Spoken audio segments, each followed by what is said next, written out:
Hello and welcome back for your daily dose of LOL Esports content, where I'm going to cover the games that took place in the LPL and LCK today, and then preview tomorrow's schedule in the LPL. Predictions went 2-2, and we'll explain why it was only 2-2. First, EDG, anyone's legend. So EDG with the complete, well, I guess Ale is in instead of Solo Kill. If Solo Kill was in, it would have been a complete rookie roster. Win 2-0. Monkey in his LPL debut leads in damage in the jungle, going 13, 13, and 23 with 30% of damage. Fisher 8-6, 24 in mid. Shanks 17, 9, and 17 in the loss, 38% of damage. Game one, about 15 minutes or so, 1.2k gold lead for EDG. Not a blowout. All four areas very close. Let's see, what do we have on the board? The Snake on Callista, securing the early kills, getting EDG ahead. Hope would respond and eventually start trading kills back and forth. This matchup would pretty much do the same thing, just mirrored in game two. Ale on the K'Sante would take over in the mid-game team fights, and frankly, his K'Sante in both games should be MVP worthy, only because Monkey leads in damage, and that's great. If I want to be like, give him, a gold star or whatever and give him an MVP out of pity, I could. But you can't die 13 times on a Brand and a Graves, so that's not great. Ale really helped in those team fights and frankly, in my opinion, won them the game in those. Shanks on the Orianna found a way to make things happen and keep the game close. But in the end, it was the engages from Vampire. It was on the Alistar. Engages from Ale on the K'Sante, dealing damage out of Monkey and the Snake that won them the series, as well as Fisher, just kind of like chiming in there every once in a while. Anyone's Legend had a 2.3k gold lead at 15:30 in game two. 16 TS lead for Harry in top lane. He was strong on the Udyr in the early to mid game. 12 CS lead for Shanks. Hope on the Callista gets ahead. The Snake on Varus finds a way to get some kills himself. EDG went bot a couple times. Anyone's Legend would take all the objectives in the first 15 minutes.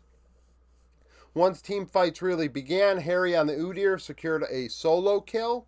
Ale on the K'Sante, once again coming through in the mid to late game team fights. Shanks on the Karma all of a sudden had a great KDA of like 5, 2, and 5, and I'm like, oh, yeah, he's kind of been doing shit in these fights. Getting a kill here, a kill there, mantra Qs, and things of that nature.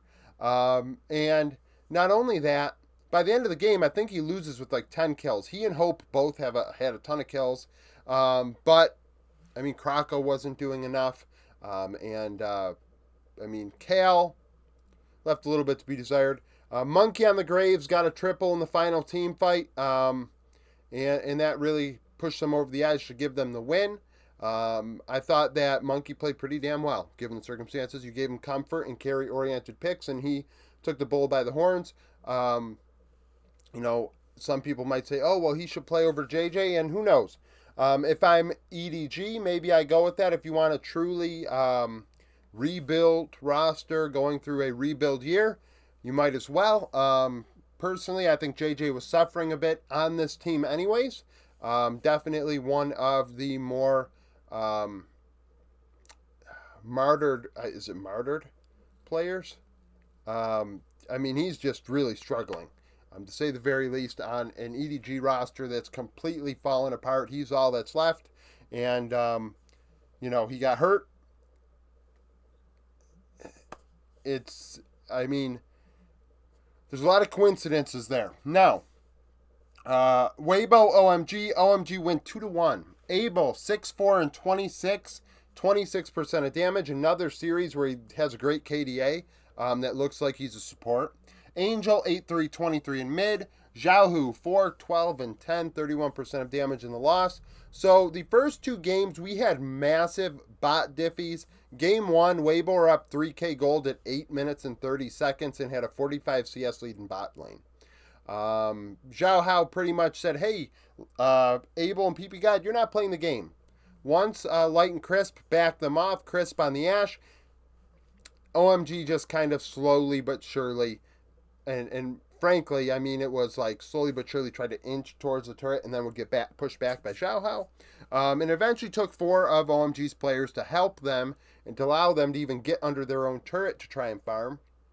ZDZ on the K'Sante had a solo kill in one of the mid-game team fights. This game was very short. Xiao Hao on the Xin Zhao had 100% KP before this game was even over. Was before the Nexus fell. He had 100% KP, and I mean, it was a crazy gold lead. Frankly, there was a moment where it's like, oh, is this game going to end in under 20 minutes with the Rift Herald? That's the kind of blowout game 1 was. Now, game 2, similar. Now, it was a longer laning phase, 16-30. 3.5k gold lead for OMG, but they had a 49 CS lead. 24 CS lead for Zhao Feng. Frankly, Zhao Feng probably deserves some credit for MVP in this series. Once again, playing excellent. The rookie, he and Milky Way, and I can't sing their praises enough, have really impressed me. Nayu was the one that was supposed to be the one, and it's the other two that, in my opinion, have outshined Nayu. So early game, clearly Weibo trying to go topside Xiao Hao on the Xin Zhao, but it didn't make a difference because once team fights began, Cube on the Udyr secured a triple and was hard to kill after that because Udyr's, as you've seen, and if you haven't, Udyr's become a real menace in team fights, very hard to kill, and he kind of just kills you if you're in melee range. So it's not great to go up against. Zhao Feng on the Viego, resets, getting kills. Angel on the Talia, nice engages. I debated on putting Angel or Abel in there. Abel on the Ezreal had about 100% KP when this game, like similar to how I said about Xiao Hao, like this guy was always involved and then once the game was in hand, maybe he drops from 100% KP, but he was very good. Angel on the Talia, though, nice Weaver wall, seismic shoves, and really got OMG those mid to late game team fight wins. Light on the Aphelios was a breath of hope for Weibo in game 2 at times, but in the end he wasn't enough. Game 3, under 12-minute laning phase, 2.6k gold lead for OMG. The bot duo of Light and Crisp had a 30 CS lead, so the bot lane, 30 CS diff was the closest at the end of laning phase. Pretty wild. 12 CS lead for Cube on the Camille. And that was huge because once team fights began, Cube was the difference maker. And that reminded me, Zhao Feng's not MVP, it is Cube because he built them that lead in games 2 and 3. Angel on the TF, getting around the Rift. I think I said this about him in their last series because he played it, or maybe it was even about somebody else playing it. Angel is a player I think of when I think of Twisted Fate, and he's very good at the champion and making, like you just said, making things happen. Getting around the Rift. That's something I emphasize when I see Twisted Fates. Like, you don't draft a Talia, you don't draft a Rise or a Twisted Fate, Galio, Nocturne, he has an ulti, obviously global, where, hey, this needs to be useful in the early game where your opponent really doesn't have that opportunity to match it. Because you might be losing in lane a bit, who knows, you need to utilize your advantages, and I feel like Angel does that. Zhao Feng on the Viego once again. I think that's his best champion by far. Stealing souls. Killing people, taking the soul, getting another kill. And he had doubles and triples in this series. So, Cube ends up being MVP for getting them ahead, and then kind of like Zhao Feng carrying the torch after that. LNG Nip. Nip win 2-1. Rookie 5-4-13, 33% of damage. Photic 3-6-19 had the best KDA on Nip, which is a pretty ugly KDA to be honest. Gala 6-5-15, 28% of damage and the loss. So 3 very slow games. So LNG obviously not doing well in spring. And I'm going to use history to try and see what the likelihood is of things turning around for LNG. I'm going to be going on vacation next week, and that'll be one of the videos that are going to be uploaded on the channel during that time. And we're going to use all 4 major regions, get 4 days worth of videos out of it. But it's going to relate to how LNG are falling off the horse. Now, Nip, remind me of LNG last year. They play very slow, an LCK style of play. You have 5 players that are like, hey, we are going to choke out the other team. We're going to out macro them. And, excuse me, so when LNG plays in game 1, LNG does that to Nip. 33 CS lead for Aki in the jungle, 23 CS lead for Rookie in mid, but gold is still tied at the end of laning phase. Scout on the way, dealing a lot of damage in the early game, early to mid game, way on the Xin Zhao, somehow getting all the kills. And then Zika on the Gwen got a triple kill in the final team fight to win it. It wasn't a very crazy series. There wasn't a lot happening. That I can't say that enough. That's an LCK style of series. Not all that entertaining when it comes to fights. Game 2, 13-minute laning phase, 700 gold diff, not all that much. 26 CS lead for Gala Hung. 20 CS lead for Rookie in mid. Rookie would have a gold lead a CS lead in all 3 games, actually. He and Aki both. So, Shanji on Kesante, once team fights began, making a big difference. And that actually happened in both games. Very reminiscent. Honestly, I thought about it when I saw it. I was like, oh, it's like OMG's top laner just an hour or so ago. And Shanji played on OMG last year. It's just a weird thing that I thought. Rookie on the Azir, dealt damage, a high level of damage in a mid-game team fight, and he started taking over in that department. Zika on the Aatrox, very solid in those late-game team fights, but in the end, macro was the difference because they're fighting around, it might have been Elder, it was around Drake Pit, and Shanji Rookie ended up backdooring LNG and taking the Nexus with double TP. So that's how game 2 ended. It was like an 8 to 9 kill score game. It was not crazy. Game 3, 15 minutes, 2k gold lead for Nip. CS Diffie's not all that crazy. Both junglers getting around on the bot side, making things happen. Shanji on the Kesante, mid-game team fights, makes a difference. Gala on the Senna, 100% KP, raining down damage with his ulti and heals. But Fodic on the Callista, all over the place. In the end, Fodic was just like, they couldn't pin him down. And once they did, they gave up so much, LNG did, to pinning him down. Rookie started killing them. Shanji started killing them. And it just was like, okay, well, now it's over. You got Fodic. Congratulations. Like I said, he went 3-6-19. But you lost the team fight. And that's kind of what transpired in Game 3. LCK DRX D+, this series was a disaster, technically.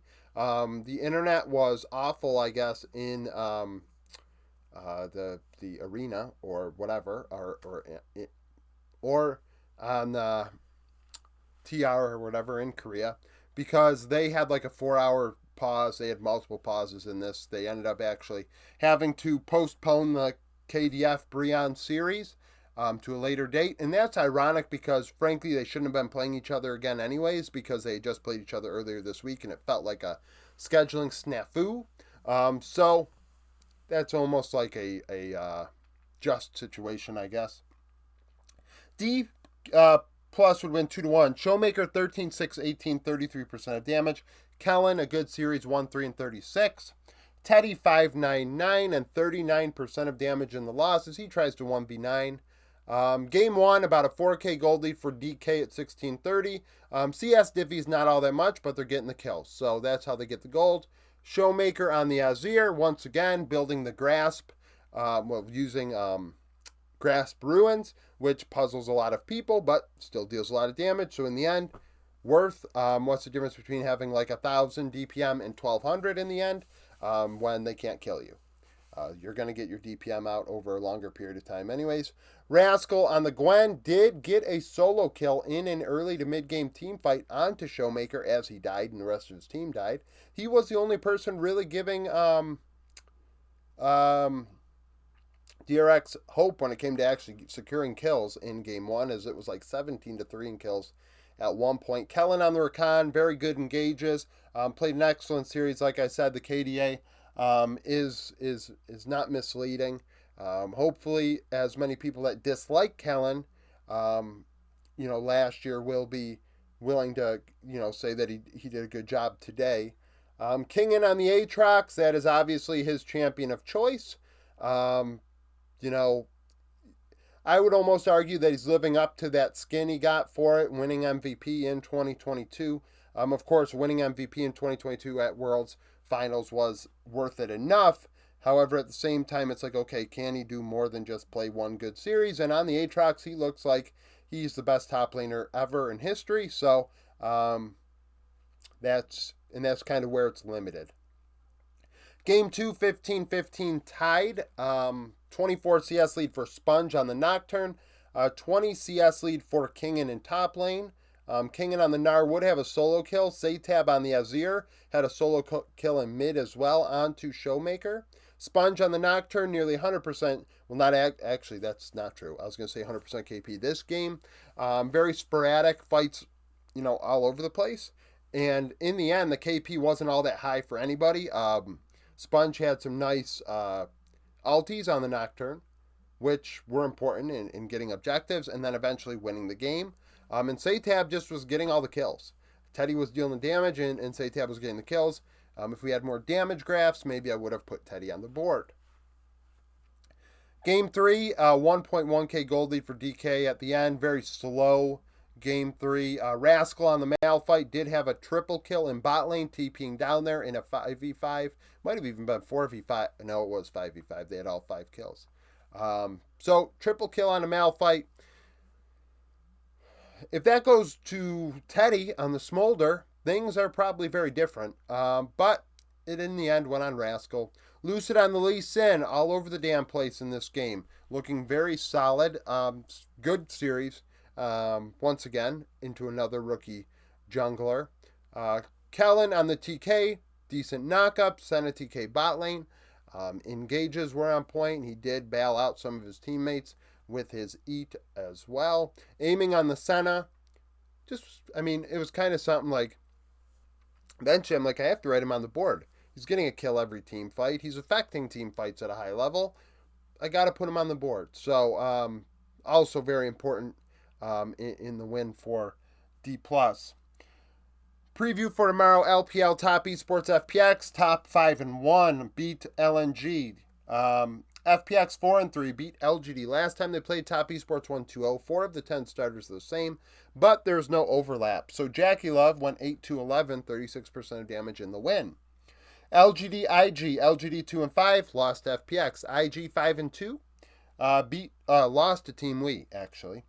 When they played last year, IG won 2-0. 7 of the 10 starters are the same. Cryan and Wink went 23-9 and 53 for 37% of damage. And then Haichao and Jinzhao went 5, 22, and 26 with 29% of damage in the loss. So that's it for your daily dose. Thank you for watching. If you liked the video, like it. Subscribe to the channel for daily League of Legends content. Follow me on Twitter, join the Discord, become a YouTube supporter, and hope to see you again tomorrow.